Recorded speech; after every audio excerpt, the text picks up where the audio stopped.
Bonjour frères et sœurs. Soyez bénis dans le nom de notre Seigneur Jésus-Christ de Nazareth. Je viens aujourd'hui nous interpeller de la part de l'Éternel des armées. Ceci est une interpellation pour tous les enfants de Dieu, pour les prophètes de Dieu, pour les appelés de Dieu, pour les guerriers de Dieu, pour les sentinelles de Dieu. Dieu vous a choisi, Dieu vous a appelé à porter la parole de vérité. Mais voici que vous avez fermé vos bouches. Voici que vous êtes saisis de peur et de crainte et de tremblement. Voici que vous êtes courbés et vous êtes laissés influencer par la peur. L'Éternel déclare dans sa parole, dans le livre de Jérémie, chapitre 1 à partir du verset 7. Yahweh me dit, ne dis pas je suis un jeune garçon, car tu iras partout où je t'enverrai et tu diras tout ce que je t'ordonnerai. N'aie pas peur à cause de leur face, car je suis avec toi pour te délivrer. Déclaration de Yahweh. Puis Yahweh avança sa main et toucha ma bouche et Yahweh me dit, voici je mets mes paroles dans ta bouche. Regarde, je t'ai proposé aujourd'hui sur les nations et sur les royaumes pour arracher, pour abattre, pour faire périr et pour détruire, pour bâtir et pour planter. Oui, le Seigneur s'est choisi une génération d'hommes et de femmes qui abattront, qui renverseront au nom de Jésus-Christ les œuvres de puissance des ténèbres, les œuvres des traditions d'hommes. Oui, n'aie pas peur mon frère, n'aie pas peur ma soeur. C'est pour la vérité que nous sommes levés. Si nous ne crions pas, si nous ne crions pas à plein gosier, il n'y aura pas de salut pour le peuple. Il n'y aura pas d'aurore pour le peuple. C'est la raison pour laquelle Dieu t'a établi. C'est la raison pour laquelle Dieu t'a choisi. Qu'as-tu fait de ces songes? Qu'as-tu fait de ces visions? Il n'a cessé de te parler. Il n'a cessé de te montrer les choses cachées. Il t'a saisi par les cheveux et t'a emmené dans le temple. Et là, t'a montré combien de fois il y avait de l'idolâtrie. Combien de fois on était en train de s'égarer. Mais tu as fermé la bouche. Tu as eu peur de ces hommes et ces femmes. Tu as tremblé devant eux. Voici ce que l'Éternel déclare dans le livre de Jérémie chapitre 1 à partir du verset 17. Toi, Saint-Terrain, lève-toi et dis-leur tout ce que je t'ordonnerai. N'aie pas peur devant eux, sinon je te ferai trembler devant eux. Et parce que tu as eu peur d'eux, tu as tremblé devant eux. Et parce que tu as eu peur d'eux, tu as tremblé devant eux. Mais aujourd'hui, l'Éternel vient te donner encore la grâce de te relever, la grâce de prendre position pour la vérité. Nous n'avons pas à lutter contre la chair et contre le sang. Notre lutte est spirituelle. Notre lutte est pour la vérité. C'est pourquoi les armes avec lesquelles nous combattants sont puissantes par la vertu de Dieu pour renverser les forteresses, pour renverser les raisonnements et emmener toute pensée captive à l'obéissance à la parole de Dieu. Il est temps de se lever, il est temps de prendre position pour la vérité, il est temps de sortir de la peur, il est temps de sortir de la terreur, il est temps de sortir de la religion, il est temps de sortir de la fausse sagesse, il est temps de combattre pour la vérité, il est temps de se lever et dire non à la fausseté, non au mensonge, non à la trahison, non au meurtre. Oui, nous n'avons pas lutté contre les hommes et contre la chair, nous luttons contre le serpent ancien, nous luttons contre les raisonnements, nous luttons contre la fausse sagesse,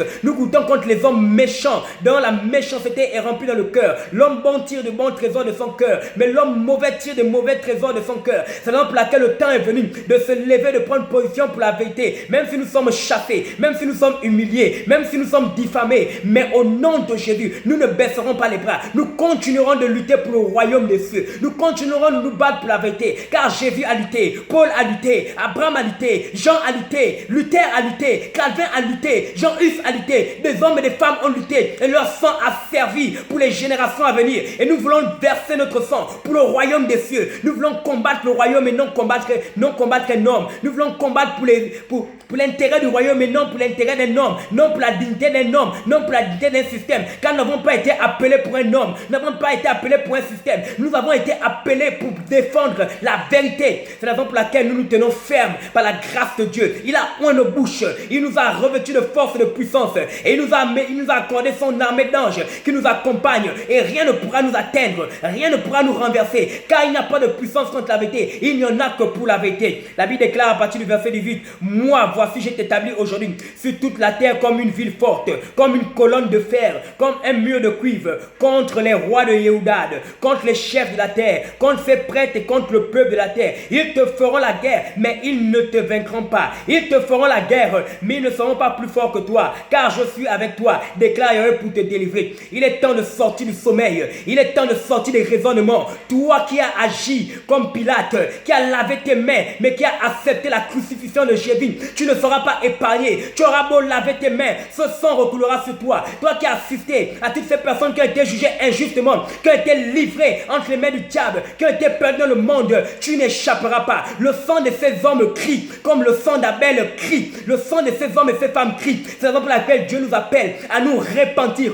pour les visions que nous n'avons pas partagées, à nous repentir pour les songes que nous n'avons pas partagés, à nous repentir pour les interpellations que nous n'avons pas faites. Qu'est-ce que Dieu n'a-t-il pas dit? Il a parlé matin et soir, midi et nuit. Il n'a cessé d'envoyer des songes et des révélations, mais nous sommes restés insensibles. Nous avons fermé les yeux. Il a envoyé ses prophètes. Nous les avons tués. De même que la Bible déclare que vous avez tué les prophètes qui vous ont été envoyés, depuis le sang de Zacharie jusqu'aux prophètes que vous avez tués entre l'autel. Mais le Seigneur ne cesse de crier, ne cesse d'interpeller. Vous êtes restés insensibles. C'est la raison pour laquelle il permet que notre nudité soit mise sur les réseaux sociaux. Il permet que nous soyons exposés tels que nous sommes exposés, parce que nous avons endurci nos cœurs et il a mis sur nous un joug de fer, parce que nous avons brisé le joug de bois. Il met sur nous le joug de fer et nous serons emmenés en captivité. Nos églises seront désertes, nos églises se fermeront. De plus en plus des hommes iront chez eux. Ça sera des autonomies masquées, des autonomies masquées. La fuite en avant, simplement parce qu'on a peur d'être incompris, parce qu'on a peur de prendre position pour la vérité. Mais Dieu s'est réservé une armée, des hommes et des femmes qui n'ont pas fléchi les genoux devant Baal, qui se lèveront et qui défendront le royaume des cieux, parce que ce sont des hommes et des femmes qui ne marchent pas selon la sagesse de ce monde, mais qui marchent selon la sagesse de Dieu. Oui, les choses sont ainsi parce que les hommes ont endurci leur cœur et Dieu s'est suscité des trompettes. Si tu entends ce cri, si tu entends ce cri, il est temps de te repentir. C'est quoi le message? Venez, on va vous chasser. C'est quoi le message? Venez, on va vous faire asseoir. C'est quoi le message? Si tu ne fais pas les présents, tu iras en enfer. C'est quoi le message? C'est pas ça le message. C'est quoi le message? Dire Jésus, dit Yeshua, ce n'est pas ça le message. C'est quoi le message? Le message c'est repentez-vous, repentons-nous, car nous avons brisé les familles, nous avons brisé les familles, nous avons brisé les cœurs des hommes et des femmes, nous avons envoyé beaucoup d'hommes et de femmes dans le monde. C'est ça le message. Le message c'est une repentance collective. Le message c'est nous abaisser devant la face de Dieu afin qu'il nous sauve. C'est ça le message. Repentons-nous, Jésus revient.